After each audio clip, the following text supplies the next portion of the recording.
Hi, I'm Karan Thapar. Over the last few years, I hope you've been watching my program, The Interview on the Wire. During that period, I've interviewed doctors, politicians, businessmen, scientists, authors, and even the occasional Nobel laureate. For me, it's been exciting. I hope it's been enjoyable for you. But these, as you know, are tough times, and if this program is going to remain bold, independent, and sometimes even defiant, then I think we need your support. At the end of the day, it's a truism, but editorial independence is best defended by the viewers. So if you would like this program to remain the way it is, forthright, outspoken, and interesting, then would you consider supporting us? All you have to do is to click on the description at the bottom. But more than anything else, I hope you will continue to watch the interview. Your viewership means an awful lot to me.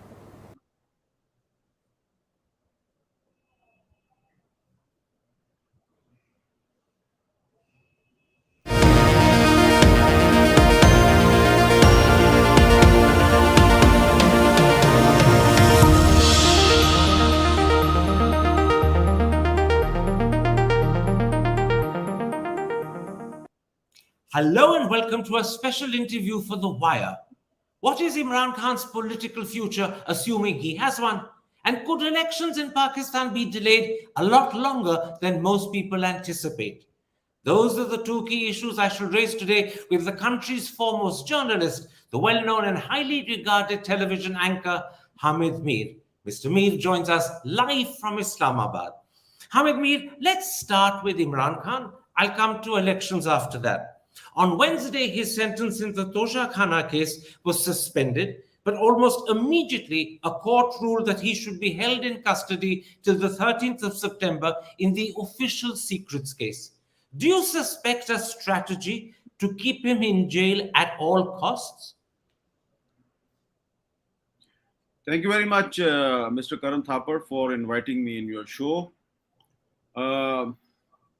This is a very tricky question, because according to the law, according to the Constitution of Pakistan, the conviction of Mr. Imran Khan was suspended by the Islamabad High Court. And if you read the short order of Islamabad High Court, they clearly ordered his release. But then he was arrested again in the cipher case. And the first hearing of the cipher case was held inside the Attak jail. Now, the future of Imran Khan in this case depends upon the former Foreign Minister of Pakistan, Mr. Shah Mahmood Qureshi, who was also arrested in the same case, because he was the foreign minister in 2022 when Mr. Imran Khan waived the cipher in a public meeting in the parade ground of Islamabad, and then he admitted himself that he lost the document. So if Shah Mahmood Qureshi go against Imran Khan and he becomes a witness against him, then I have spoken to some constitutional experts, some lawyers. They say that Imran Khan may face 14 years in imprisonment in this case, which he is facing under Official Secret Act. It is amended. This law was amended just a few weeks ago by the Parliament of Pakistan. So I think even if he comes out of this case, he is facing more than 150 cases. So I don't see that he will come out of the jail in near future. Very quickly, what are the chances that Shah Mahmood Qureshi, who is a very senior member of Imran Khan's party, will turn against him and give evidence against him? Karan Thapar Sahab, right now, there are three main people, three politicians from Pakistan Tehreek-e-Insaf who are facing this case. One is Mr. Imran Khan, who was the Prime Minister in 2022. The other one is Mr. Shah Mahmood Qureshi, and the third one is Mr. Asad Umar, who was finance minister, and then he became the senior minister energy. He was having the portfolio of energy, and then the principal secretary of Mr. Imran Khan, Mr. Azam Khan, who is a retired bureaucrat, and he have already turned into an approver against Mr. Imran Khan. And if he has decided to go against Mr. Imran Khan, it is a dangerous sign. But Shah Mahmood Qureshi was foreign minister at that time, and the man who communicated with the U.S. Assistant Secretary of State Donald Lu, the man who communicated with him and sent the cipher to Pakistan, Mr. Asad Majid. Nobody is interested to investigate him or touch him because he appeared in the meeting of the National Security Committee last year, and he has said in clear words that there was no conspiracy, and I only communicated the harsh words used by Mr. Donald Lu. So this is now, you see, there is no sign of any conspiracy in the cipher. Now the case is that it was a secret document. Why a sitting prime minister waived this secret document in a public meeting, and then how this cipher was lost? But you see, there were 4 copies of the cipher. One was in the Foreign Office, the other was maybe in the GHQ, and the one was with the US ambassador in United States, and one was in the Prime Minister house. So the cipher is actually not lost, but the case is that maybe Imran Khan tried to use that cipher for gaining some political motives. Tell me something. Already Imran Khan's principal secretary has turned against him. The gentleman who was ambassador in Washington is, I now believe, your foreign secretary, and presumably therefore is not going to give evidence that supports Imran Khan. So already there are 2 important people who are not supporting Imran. And if the former foreign minister, Shah Mahmood Qureshi, turns against him, Imran Khan is as good as convicted. I think that Shah Mahmood Qureshi will not take a position against Imran Khan because there is a problem. There is a political problem. Yes, his past record shows that he started his career with Nawaz Sharif. When Nawaz Sharif was the chief minister of Punjab province, he was his finance minister. Then he joined Pakistan People's Party. He became foreign minister when Mr. Asif Ali Zardari was president and Yusuf Raza Gilani was the prime minister. Then he left that party and he joined Imran Khan's party. So he and his family is known for changing loyalties. But in this case, there is a problem, I see, because when he joined Pakistan Tehreek-e-Insaf, I remember that once Imran Khan himself told me that he is very much disturbed because of the grouping between Shah Mahmood Qureshi and Jahangir Tareen. Jahangir Tareen belonged to the South Punjab, and Shah Mahmood Qureshi also belongs to South Punjab. Now, Jahangir Tareen is the person who launched a new political party with the name of Istehkam-e-Pakistan Party. Its meaning is Stability of Pakistan Party. And many PTI leaders, they joined him. But Shah Mahmood Qureshi and Jahangir Tareen, they have an old political rivalry, even when they were together in the PTI. So I think it is very difficult for Shah Mahmood Qureshi to join hands with Jahangir Tareen because he was forced to join his party. So this is one of the reasons I think that he may not go against Imran Khan. But I also know as a journalist through my information that Shah Mahmood Qureshi and his son Zain Qureshi, who is also a former member of the National Assembly, and some other family members, they are facing a lot of pressure to go against Imran Khan. So this is a test case for Mr. Shah Mahmood Qureshi.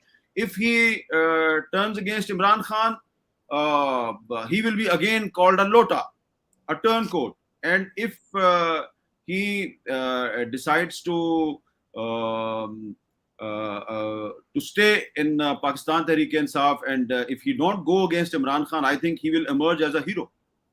One more question about Imran Khan before I turn to elections. From everything you're saying, the fact that two important people are actually giving evidence against Imran Khan in the Cypher case, the former ambassador in Washington, who's now your foreign secretary, Imran Khan's former principal secretary, the fact that he faces over 150 other cases suggests that Imran Khan will not be standing in the elections. Whatever happens to individual cases, the establishment will ensure that Imran Khan cannot contest elections. Am I right in that assumption? Sorry, can you repeat your question, because there was some audio problem? I was saying, given everything you've said, that there is so much weight of evidence that could go against Imran Khan in the Cypher case, given that he has 150 other cases, am I right in assuming that Imran Khan will not be able to stand in elections? I think that the people who have decided to send him to jail, and who are making decisions behind the scene, they will try their level best that Imran Khan should not contest the next election. I think even they try their level best that the Pakistan Tehreek-e-Insaf candidates may not contest the election with their election symbol bat, balla. So there are efforts disappeared from the ballot paper.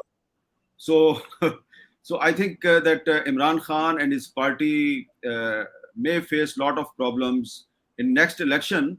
But if this election will be held within 90 days, then the decision makers, or the people who are making and breaking political parties, they may face problems. But if this election will be held after 90 days, maybe in February or March 2024, then I think Imran Khan may face more problems. One more question about Imran Khan before I come to elections. What has this done to his popularity? Has it shot up, or is that not the case? Yeah, that is very interesting question, because last year a myth was created in the media that Imran Khan is the most popular leader in Pakistan, and the myth was created because of some by-elections which were held in Punjab, and Imran Khan won most of the by-elections. Even he snatched some seats which were won by the Pakistan Muslim League Noon in 2018 election. But then Imran Khan announced a long march towards Islamabad in May 2022, and he failed to gather a big crowd, and that's why that long march was failed. Then again, he was, you remember that he was attacked near Gujarat last year. And again, many people said that his popularity is doubled because of an failed assassination attempt.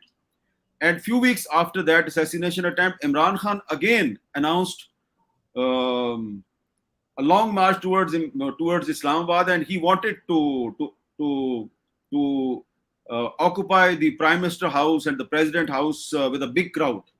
But again, he failed. So we can say that yes, Imran Khan is enjoying a lot of public support. He is very popular, but he failed to show his street power. His street power was visible on 9th of May this year, but even that street power was not very big, and the crowd turned violent, and now Imran Khan is facing a lot of problems because of that violence of 9th May. So I can say carefully. He is popular, but we don't see a lot of street power in Pakistan for Imran Khan. Against this background, Hamid Mir, let's come to the question of when elections will happen. There's a lot of speculation about the date.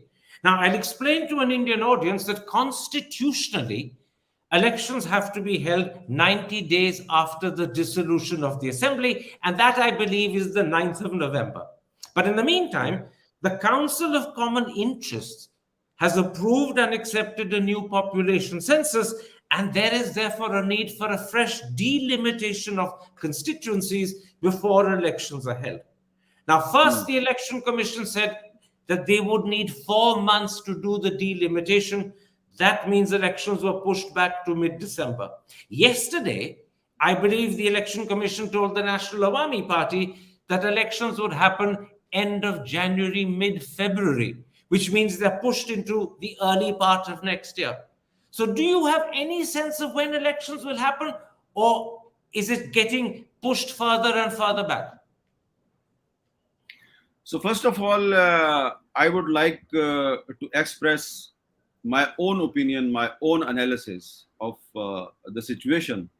You see, I think that the Constitution of Pakistan, which was enforced on 14th of August 1973, is completing its 50th anniversary this year. It is already completed on the 14th of August 2023. So this is the only consensus document which the people of Pakistan have right now.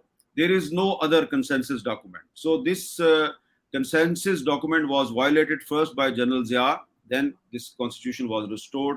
Then it was again violated by General Musharraf. It was again restored. Why this is important? Because we had our first constitution in 1956, which was violated by General Ayub Khan, and it was not restored.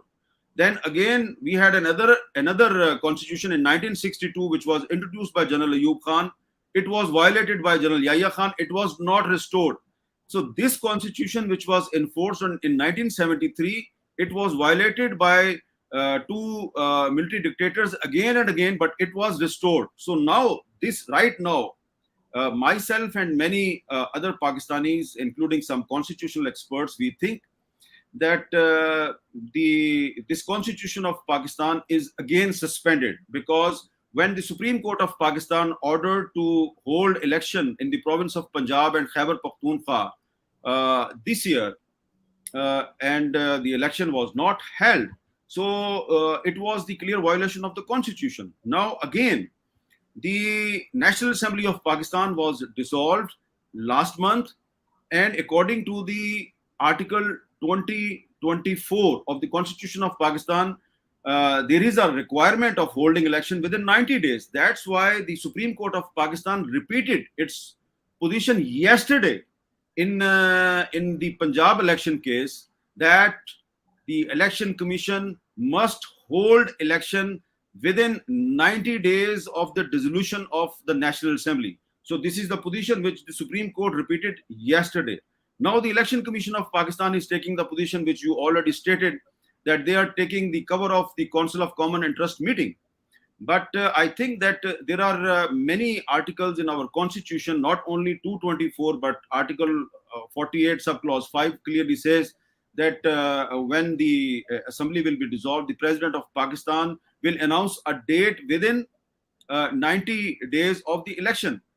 But the National Assembly, which was dissolved last month, they amended some election laws, and the Election Commission is taking the cover of the meeting of the Council of Common Interest, and then they are saying that the Election Act 2017 was amended by the previous parliament. So now they have the right, the Election Commission have the right to announce the date for the election.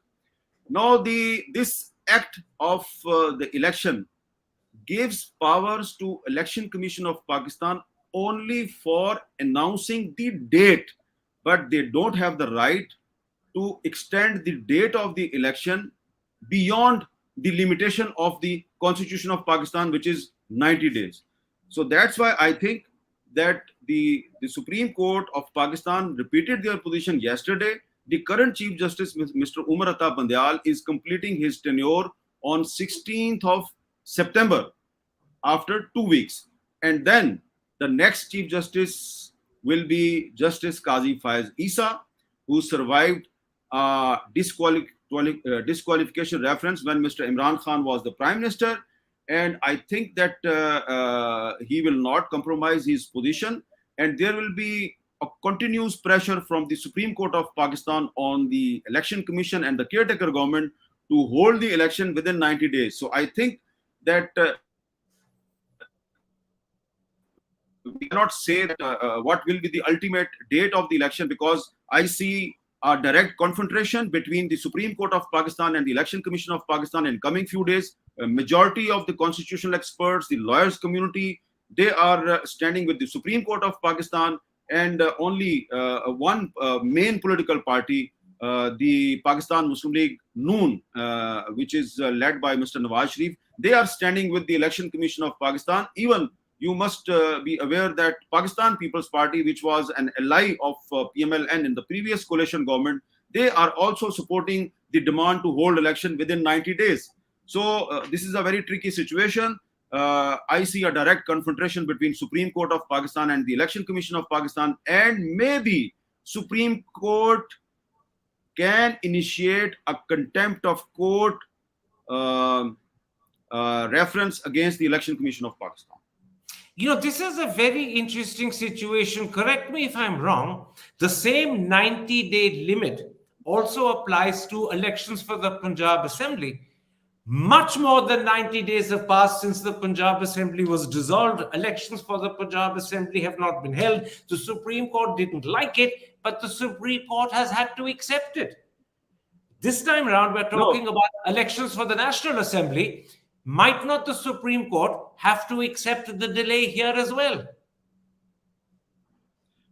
No, Karan Thakur Sahab, that is not the case. I am repeating again and again that even yesterday, that is the same case, the Punjab election case, and the Election Commission of Pakistan filed a review petition in that case in Supreme Court of Pakistan, which was disposed of yesterday. And while disposing of that petition, the judges of the Supreme Court of Pakistan repeated their position again and again that they addressed the lawyer of the Election Commission, and they said, you never held election in Punjab in 90 days, and now we think that you must hold election in the National Assembly within 90 days. So they have not changed their position.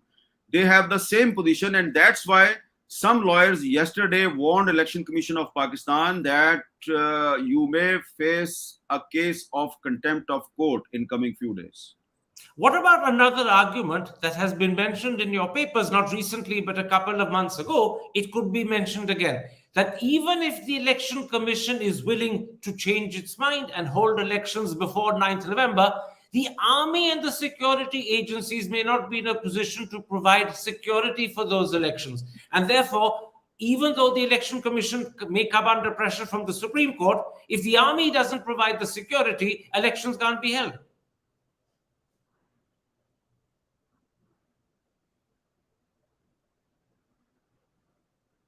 Did you hear that, Mr. Mee? Last year,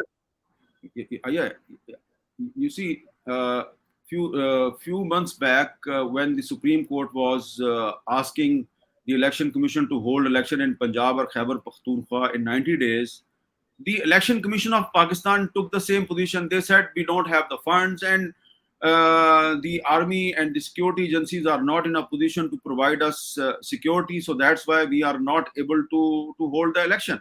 But last year in 2022, in October 2022, the Chief Election Commissioner, Mr. Sultan Sikandar Raja, he promised Supreme Court of Pakistan that we can hold election this year, maybe, which means last year. So he promised that we will complete our delimitation process within a few months and in 2022, but he never fulfilled his promise, and then he took the cover of this excuse that I have a problem of security and the army and the security agencies are not providing us troops. Now, if they repeat the same excuse in the Supreme Court of Pakistan, you see, then a very simple question will rise. Who is supreme? The Constitution of Pakistan is supreme, or the security agencies are supreme? This is their constitutional obligation according to the Article 190 of the Supreme Court of Pakistan, the Constitution of Pakistan. Article 190 of the Constitution of Pakistan says that all institutions and the executive of the Pakistan is bound to implement the verdicts of the Supreme Court of Pakistan. This is Article 190. So I think that this is a test case for the judges of our superior courts, and this is a test case for the political parties of Pakistan. This is not the matter related to the political survival of Imran Khan. This is a matter which is related to the survival of the Constitution of Pakistan. So I, as a Pakistani, I am not supporting this demand to hold election within 90 days because I want Imran Khan to contest election and he should become prime minister again. This is not my problem, because I was banned for 9 months when Imran Khan was the prime minister. My problem is the Constitution of Pakistan, and I think that its survival is in danger, and that's why we are supporting election within 90 days.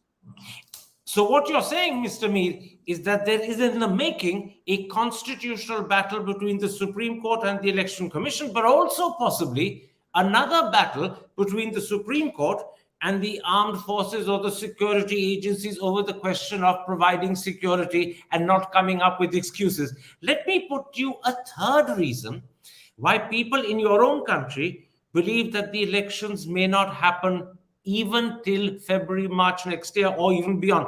I'm now referring to an article written by Maliha Lodi in Arab News just a week or so ago. She is your former ambassador to the United States, United Kingdom, and the UN. She says there are two reasons why people fear elections could be further delayed. First, a 24-member caretaker government was sworn in, which she says is inconsistent with the requirement for a 90-day or even a 6-month period. It's too big a government to be considered caretaker. Secondly, she says, portfolios like tourism, culture, national heritage have been handed out. And again, she says, this makes little sense for what is meant to be a transition arrangement, only given power to handle and manage day-to-day affairs. She says both these suggest that, in fact, the establishment, in quotes, is preparing itself for the caretaker government to continue for many, many months.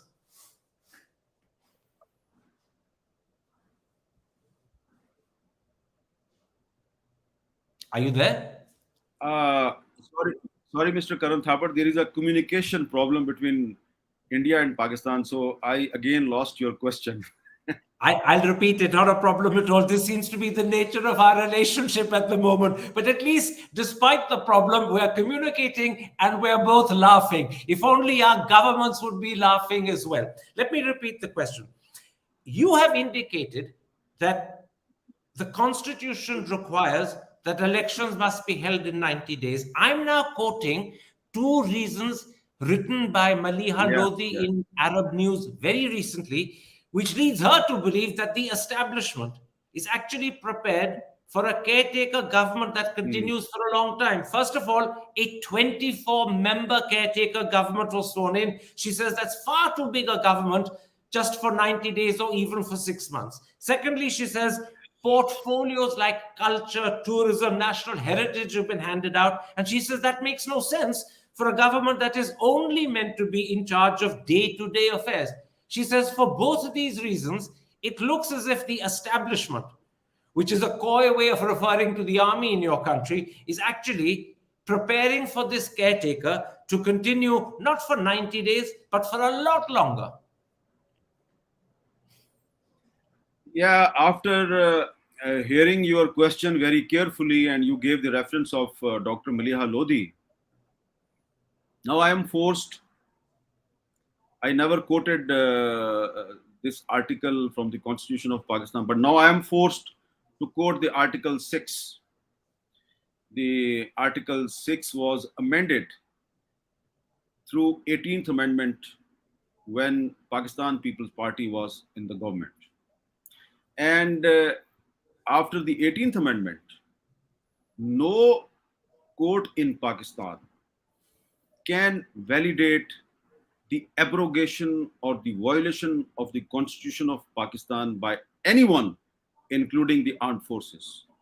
So this is the constitutional position, and that's why General Qamar Javed Bajwa, the late, the former army chief of Pakistan, he said it many times that this 18th Amendment is worse than the 6 points of Sheikh Mujibur Rahman, which he presented in the 1970 election. And many people think that the 6 points actually broke Pakistan.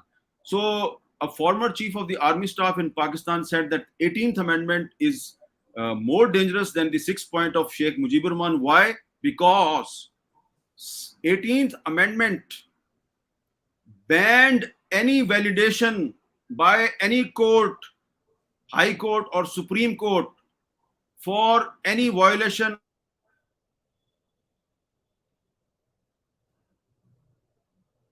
For any violation? Mr. Mir, are you there? Mr. Mir, have we lost you at a critical point? They may initiate a process of Article 6. It's very dangerous. So I think that those who are advocating the delay in the election is the violation and the suspension and the abrogation of the Constitution of Pakistan. And like it or not, they may face Article 6 in future. Maybe not tomorrow, but day after tomorrow or someday. Two quick questions, because I'm terribly scared that the line will break on us. Given what you just said about the 18th Amendment, which is a very important point, is there a possibility that the army, who are not keen on early elections, who do not want to see Imran come back, and early elections will make it easier for Imran to come back, might actually stage a coup? I think that it is difficult. First of all, I think right now many people in Pakistan have realized that actually this is not the army. I think many people say that there are politicians in our country who are always available to help army in the for violating the Constitution of Pakistan. You see, this time the party of Mr. Nawaz Sharif, they are supporting this delay in elections. So if army is behind this whole move, they are not ready to take the blame. We don't have any concrete evidence. As a journalist, you and me, we all go after documentary evidence. So we don't have any evidence that the Pakistan army is saying that don't hold elections within 90 days. What is the evidence available to us on paper, on screen, in newspapers? Is one big political party led by Mr. Nawaz Sharif. They are supporting and this delay in election. So if even army is behind this move, their public face is the party led by Mr. Nawaz Sharif. That's why the Pakistan People's Party, which is the author of the 18th Amendment, that's why they are not supporting this demand. Yes, their chief minister was part of that Council of Common Interest meeting. And according to my information, he not took any bold position in that meeting. But when the Pakistan Muslim League N leaders, they started saying that we are supporting this delay in election because it was decided in the meeting of the Council of Common Interest. Then Pakistan People's Party came out publicly and they denied that. And they said, no, we never support. 90 days. Okay. Again, Are you there? that you asked me question about the threat of a military coup in Pakistan. Again, I will quote that if there is a military coup in Pakistan in near future, no Supreme Court, no High Court can validate that military coup. Yes, the military coups were validated. The military coups were given constitutional cover in 1958, in 1970, in 1977, in 2007, because there was no 18th Amendment. But now there is 18th Amendment. No judge of the Supreme Court and High Court can support a military coup.